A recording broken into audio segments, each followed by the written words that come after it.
le rêve nocturne va être l'occasion de nous entraîner à être encore plus présents et encore plus dans l'acuité du vécu.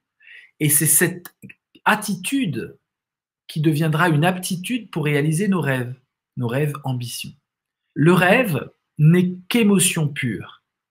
Mais comme on ne peut pas éprouver des émotions à vide, sans image, sans récit, sans personnage, sans symbole, une émotion pure, on ne peut pas l'éprouver.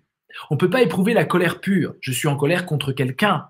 Je suis en colère à cause de tel et tel grief. Le rêve nous met l'émotion pure et après, il nous engage à inventer l'histoire qui va avec. Je rêve de colère pure.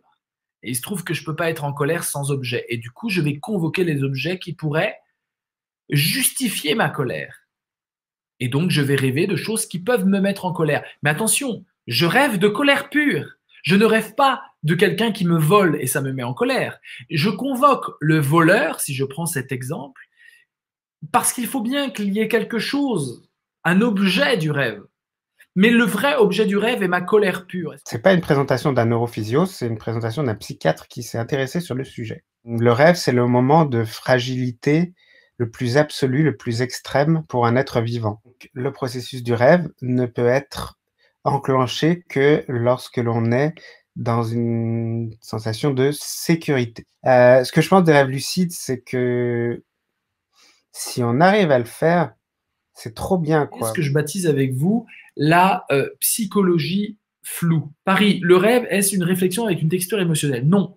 Le rêve est une émotion avec une texture réflexive. C'est exactement l'inverse, Paris. Le rêve sert à digérer les événements que j'ai vécus. C'est-à-dire à les faire entrer, ces événements, dans mes dossiers personnels. Le rêve se présente souvent sous la modalité de l'aventure.